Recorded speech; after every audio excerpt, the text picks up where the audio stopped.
skeletons speak with such a screech. You'll shake and shudder in surprise when you hear these zombies shriek. Spooky, scary skeletons and shivers down your spine.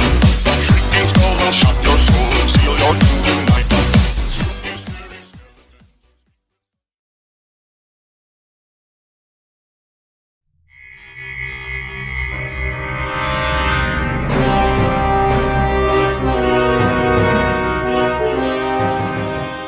The dark web was a place most people avoided, a place where the darkest and most twisted of humanity's desires could be found, a place where the hidden secrets of reality lie in wait, for those brave enough to explore them. Lucas had heard all the stories, but he never paid them any heed, until his curiosity got the better of him. With an old laptop he found at the back of his attic, he began to explore the dark web. At first, he thought it was just a twisted game, like the horror movies he used to watch as a kid. But, as he continued to browse, things started to become stranger. He stumbled upon websites with bizarre and gruesome photos, some too disturbing for him to look at. Websites offering up dangerous contraband and even black market organs. And then there were the chat rooms, filled with people discussing everything from the most heinous crimes imaginable to the existence of extra-dimensional beings. Lucas stumbled upon a deep web. The screen was black and people were talking in the chat box. Suddenly, the screen turned on. A man was standing in front of a camera. He was wearing a mask and in his hand was a chainsaw. When he stepped aside, there was a girl tied up to chains. The man then began to ask the people, "Should I cut her arm?"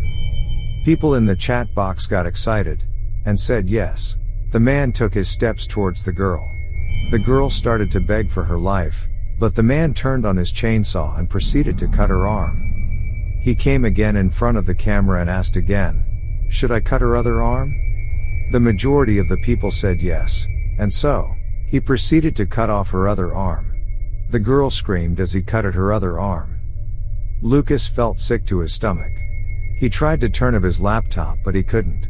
The man came in front of the camera, he picked up a jar and said, "Let's see who is our next guest for the next week."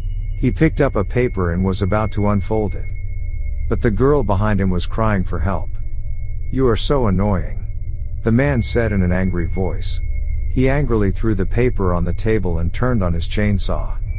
As he took his steps closer to her, she begged even more, which made him more angry and he sliced the chainsaw through her neck. "Now, she won't disturb us," the man said. He then picked up the paper and said, "Lucas."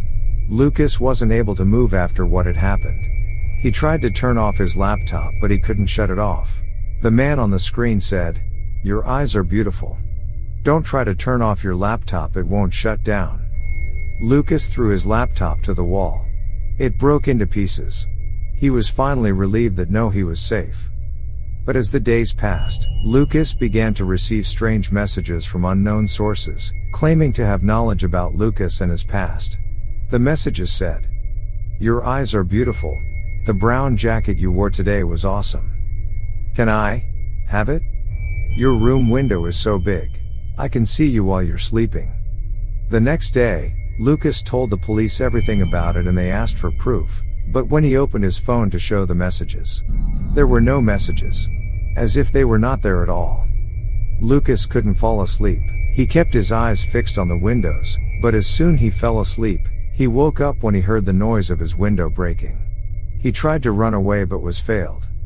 When Lucas woke up, he found himself tied up to chains and the same person was standing in front of the camera. He was talking to the people, and when he saw Lucas, he came towards him.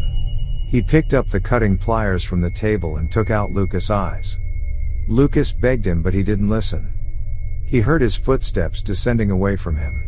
The man then said, "What should I do next?" The man then proceeded to cut every part of Lucas' body according to people's request.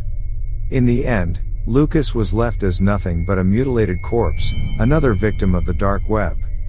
The dark corners of the internet continued to thrive, drawing in more unsuspecting victims like moths to a flame.